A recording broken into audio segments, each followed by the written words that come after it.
Wanayanga duniani kote wanakutana jijini Dar es Salaam, wanayanga Afrika nzima wanakutana jijini Dar es Salaam. Hii yote ni kusherekea siku yao ya kihistoria, siku ya Yanga Day, siku ambayo imeandaliwa tarehe 9 mwezi wa 8 2026. Sasa kuelekea tamasha hilo, mambo mengi sana da Young African yanafanyika hapa kwenye viwanja vya Uhuru jijini Dar es Salaam, ikiwemo ni baadhi ya wasanii ambao wanatoa performance yao live kabisa, ambao wanakuja kwa ajili ya kuburudisha wanayanga. Lakini kubwa kuliko ni baada ya Young African kuandaa mchezo wao wa kirafiki dhidi ya Les Angeles du Congo ya kutoka kule Kinshasa, Kongo. Hivyo basi mchezo huu ambao utafanyika kwenye dimba la Uhuru hapa jijini Dar es Salaam, hii yote ni kwa ajili ya kutoa furaha kwa wanayanga. Sasa kuelekea mchezo huo, kocha wa Young African ameamua kutangaza kikosi ama lineup mapema sana. Baada ya Young African kuona hichi kikosi,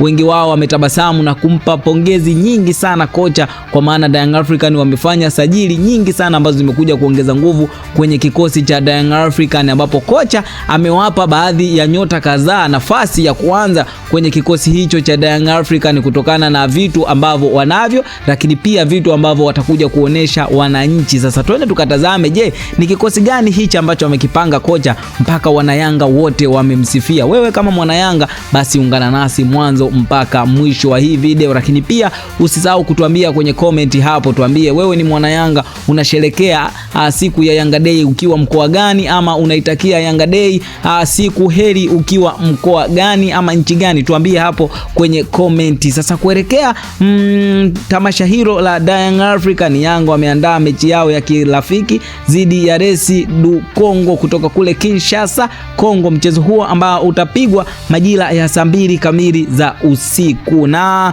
sasa kuelekea mchezo huo, kocha wa Young African ameamua kuja na kikosi ama lineup kama ifuatavyo. Namba 1 ni Djigui Diarra ambaye ni golikipa namba 1 wa Young African, lakini namba 2 ni Yao Kwasi, na namba 3 ni Zimbwe Junior, na namba 4 ni Baka, na namba 5 ni Jobu. Naam, hapa ndipo ambapo kocha wameanza kumpenda baada ya kumpa nafasi Dickson Jobu, captain wa Young African, ambaye ametoka kwenye majeruhi, ambapo alipata majeruhi kwenye mchezo wao dhidi ya watani wake wa jadi Simba Sport Club. Amerudi tena kazini na tayari amesharudi kwenye kutengeneza pacha yake na Ibra Abdullah Baka. Na hiyo ni namba 5, lakini namba 6 ni Duke Abuya, na namba 7 ni Kangwanda. Naam, sasa hili ndilo ingizo jipya la wanayanga wanajangwani, ambapo amepata nafasi ya kuanza Kangwanda kuonesha kile alichonacho kwenye kikosi hiki cha Young African. Namba 7 huyo. Namba 8 ni Arani Okelo, na namba 9, sasa hapa namba 9 ni Peter Shalulile, mchezaji ambaye wamemsajili mwenye profile kubwa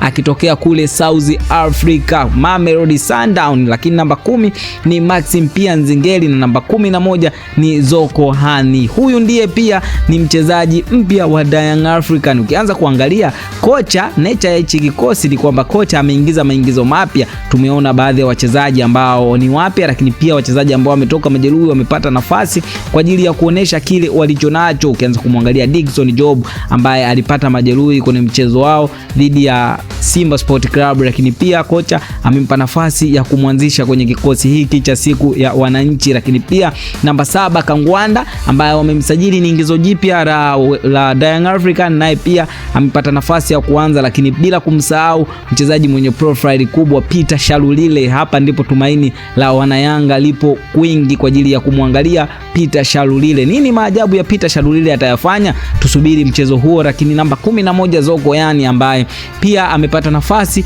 ya kuanza kwenye kikosi cha Young African. Hii ni tafsiri ya kikosi kipana. Young African wameingiza watu, lakini pia benchi kuna watu ambao wanasubiria kuingia na kuonesha vitu walivyonavyo mbele ya wananchi. Sasa twende tukatazame, je, nini kitatokea kwa matukio haya? Hakikisha umesubscribe na kubonyeza alama ya kengele ili uwe mtu wa kwanza kupata taarifa zingine kutoka kwetu.